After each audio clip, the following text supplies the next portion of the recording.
Welcome back, everybody, to the Poker Model Hand Breakdown.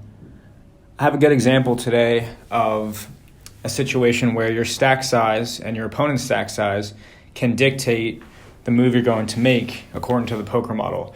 So we have these breakdowns of hands as good, bad, or mediocre. And what happens is when you have something like top pair or an overpair, which are mediocre hands in a deep stack situation, they actually become good hands with shorter stacks. So let's look at this example and I can show you how.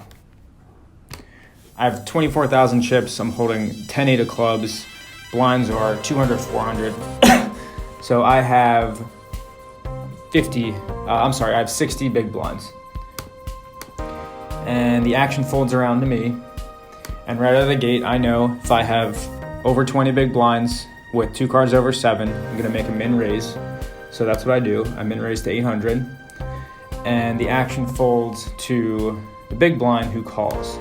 Now the big blind had 6,000 chips to start the hand, which is 15 big blinds. And when he adds adds the call to my raise, now he has 14.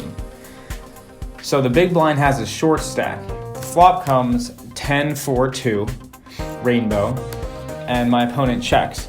Now, if my opponent had a deep stack, here's where we would play the hand as mediocre. We would check the flop, maybe use a turn blocker bet to try to get to the river to see if our hand is the best.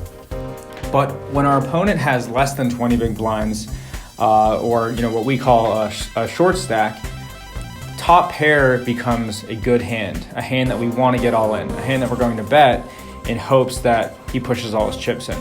So because my opponent has a short stack or less than 20 big blinds, I actually make a bet here as though I had a good hand like a set or two pair or all those other good hands that we've mentioned in other videos. So you can see that I make a bet of 900, which is half the pot. My opponent actually moves all in, which was exactly what we were trying to do. I make a snap call and he flips over ace-4.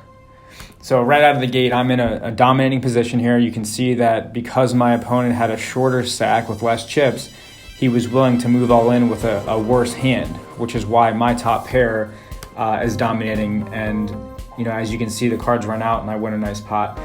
So the big takeaway from this hand is look at the stack sizes of yourself and your opponent and know that top pair and overpairs can be mediocre with larger stacks, but as you get into shorter stack situations, you don't have the luxury to play it the other way, and you can really get in a dominating position on the flop with just top pair.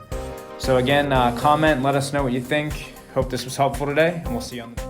As always, thank you for joining us for another episode of the Poker Model Hand Breakdown. For more training tools and Texas Hold'em advice, subscribe to our YouTube channel or pay us a visit at thepokermodel.com to see our weekly articles, bi-weekly podcasts, and other episodes of the Poker Model Hand Breakdown. Until next time.